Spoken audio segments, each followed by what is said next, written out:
لمبا پنجاب کے ایک پرانے گاؤں میں کئی راز چھپے ہوئے تھے۔ مٹی کی تنگ گلیاں جہاں دھرتی دھوپ کے نیچے سخت ہو چکی تھی گزشتہ وقت کے چھپائے ہوئے افسانے سناتی تھی، ایسے افسانے جو کبھی بیان نہیں کیے جانے چاہیے تھے۔ اور ان سب افسانوں کے درمیان ایک پرانا 3 منزلہ مکان کھڑا تھا جو گاؤں پر اپنی پرانی وہمی صورت کے ساتھ منڈلا رہا تھا۔ لوگ کہتے تھے کہ یہ گھر گاؤں سے زیادہ پرانا تھا، شاید پارٹیشن سے بھی پرانا۔ گھر 4 کمروں پر مشتمل تھا جو زمینی منزل پر تھے، باقی سب کچھ پرانا اور ویران تھا۔ دیواریں چھتی ہوئی، مٹی اور بھوسے کا فرش جو پرانی یادوں کی طرح زرد ہو چکا تھا۔ باتھ روم جو گھر سے الگ تھا آنگن کی دوسری طرف تھا، اور رسوئی ایک کونے میں پرانی دیوار کے ساتھ لگتی تھی۔ جب رات ہوتی تو گھر ایک بے جان خوف میں ڈوب جاتا، لیکن اصلی دہشت دوسری منزل میں تھی جہاں صرف 2 کمرے تھے جو ہمیشہ بند رہتے تھے۔ لوگ کہتے تھے کہ وہاں کچھ تھا، کچھ ایسا جو انسانی نہیں تھا۔ لوگ کہتے تھے کہ یہ مکان پارٹیشن سے پہلے سے وہاں تھا اور اس میں کچھ عجیب روحیں بستی تھیں۔ لوگ اکثر مکان کے پاس سے گزرتے وقت اپنی راہ بدل لیتے تھے۔ یہ ایک وہی مکان تھا جو لوگوں کی زندگی سے بڑے دور کا واسطہ رکھتا تھا اور بڑے قریبی خوف کا۔ عامر جو اس گھر کے مالک کے دور کا رشتہ دار تھا، اپنی زندگی کے زیادہ حصوں میں شہر میں رہا تھا۔ اس کو ایسے افسانوں پر یقین نہیں تھا، اس کے لیے یہ صرف ایک پرانا مکان تھا جو بکنے کا انتظار کر رہا تھا۔ جب اس کے چچا کا انتقال ہوا تو اسے کہا گیا کہ وہ وہاں جائے اور دیکھے کہ کیا اس گھر کو بیچا جا سکتا ہے۔ جب وہ گاؤں آیا تو گاؤں والے اسے عجیب نظروں سے دیکھ رہے تھے۔ کوئی وہاں نہیں جاتا، ایک بوڑھا شخص بولا جب عامر اپنا سامان اتار رہا تھا۔ وہ گھر مہمان پسند نہیں ہے۔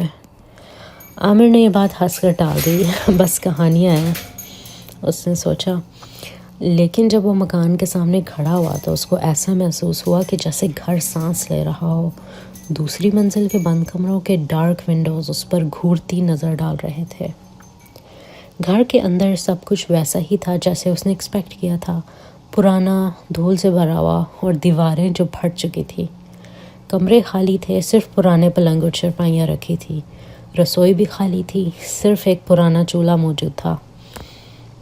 لیکن آنگن نے اسے عجیب طریقے سے بے چین کر دیا۔ باتھ روم جو گھر سے الگ تھا، مکان سے دور تھا، جیسے کسی نے جان بوجھ کر اسے اتنا دور بنایا ہو۔ رات میں جب دھوپ ڈھل گئی، عامر نے سوچا کہ اندر ہی رکے۔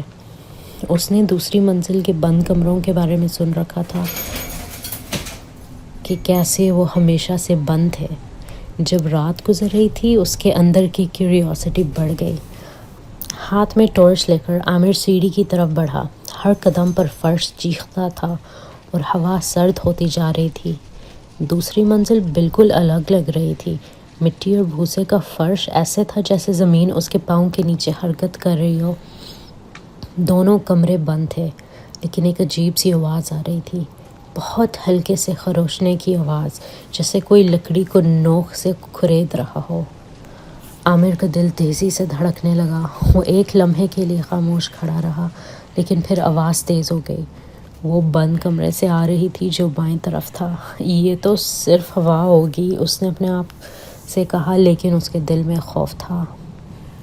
وہ آگے بڑھا اور جیسے ہی اس نے دروازے کو ہاتھ لگایا، تالا جو سالوں سے بند تھا ایک ہلکا سا کلنک کرتے ہوئے کھل گیا۔ دروازہ دھیرے دھیرے کھل گیا۔ کمرہ خالی تھا، صرف ایک پرانی کرسی درمیان میں رکھی تھی، لیکن ہوا گھٹک تھی، ایسے جیسے کوئی چیز وہاں موجود ہو۔ اس کی ٹارچ کی روشنی پلک جھپکنے لگی اور ایک پل کے لیے اس نے دیکھا ایک دیر لمبی پتلی سی شکل کمرے کے ایک کونے میں کھڑی تھی،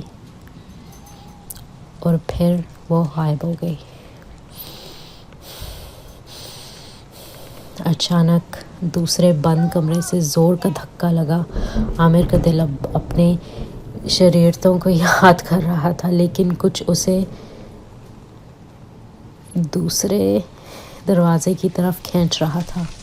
اس مرتبہ اس نے انتظار نہیں کیا، اس نے دروازہ لات مار کر کھول دیا۔